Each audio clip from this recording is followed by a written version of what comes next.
பேசுகிறீர் ஆண்டவரே, எங்களோடு பேசுகிறீர்.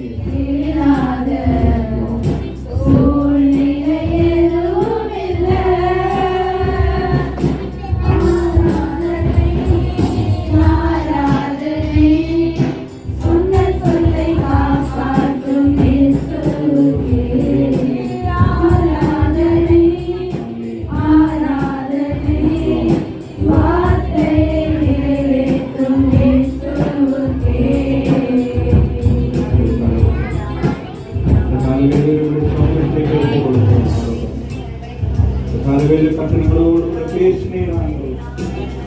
அழைக்கப்பட்டு சில அவசரப்பட்டபடியினால் அவருடைய இழப்பு பயங்கரமாக வாழ்க்கையில் அவசரம் என்று ஒன்று இருக்கவே எந்த ஒரு காரியம் முடிவெடுப்பதற்கு காத்திருக்க வேண்டும். காரணம் நீங்கள் எடுக்கிற முடிவு அல்ல, உங்களை குறித்து கர்த்தர் முடிவு எடுத்திருக்கிறார். அந்த முடிவு வரும் வரைக்கும் நீங்கள் காத்திருக்க வேண்டும். அதை காத்திருக்கிற பொழுது வருவதற்கு தேவ வேதனாக இருக்கும். ஆகவே இந்த கால வெளியில் வந்திருக்கிற பிள்ளைகளோடு கர்த்தர் பேசியிருக்கீங்க, அதற்காக நன்றி சொல்லுகிறோம். அந்த ஒவ்வொரு மகனுக்காக துடிக்கிறோம். ஒரு பிள்ளைகள் இருதயத்தில் கத்திருந்த நேரத்தில் ஆண்டவரை பேசின வார்த்தைகள் அவர்களை சுத்திகரித்துக் கொண்டே இருக்கட்டும். அப்பா ஆமாம், அவர்களை சுத்திகரித்துக் கொண்டே இருக்க வேண்டும்.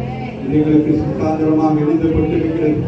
ஆமேன். பழைய ஏற்பாட்டிலே அங்கே இஸ்ரவேல் ஜனங்கள் ஆமேன் அவர்கள் கானானுக்குள்ளே பிரவேசிக்க முடியாத நிர்பந்தத்துக்கு தள்ளப்பட்டது போல அல்ல, நாங்கள் காணாத தேசமாகிய பரலோக ராஜ்யத்துக்கு என்று முன்வைக்கப்பட்டிருக்கலாம் இருக்கிறோம்.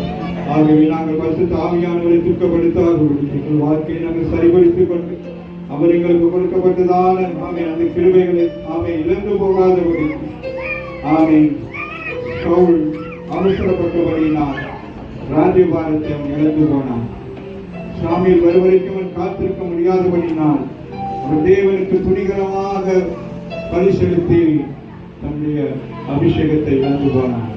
இந்த காலவெளியில் வந்திருக்கிற நீங்கள் துணிகரமாக ஒரு காரியத்தை செய்து நீங்கள் பெற்றுக்கொண்ட ஆவின் அபிஷேகத்தை இழந்து போகாதபடிக்கு, ஒருவேளை ஆவின் அபிஷேகம் அவை உங்களுக்குள் காணப்படுவது போல இருந்தாலும் அது உங்களுக்குள் கிரியை செய்ய வேண்டும்.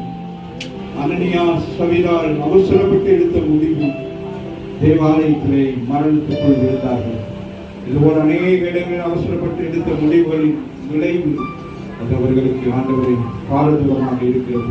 இந்த காலவெளியிலே கர்த்தரின் பிள்ளைகளோடு கூட பேசியிருக்கிறார்.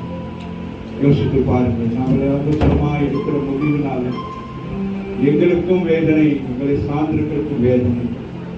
சமுதாயத்தில் நாம் எந்த நிலையில் இருக்கிறோம். ஆகவே எங்களை குறித்து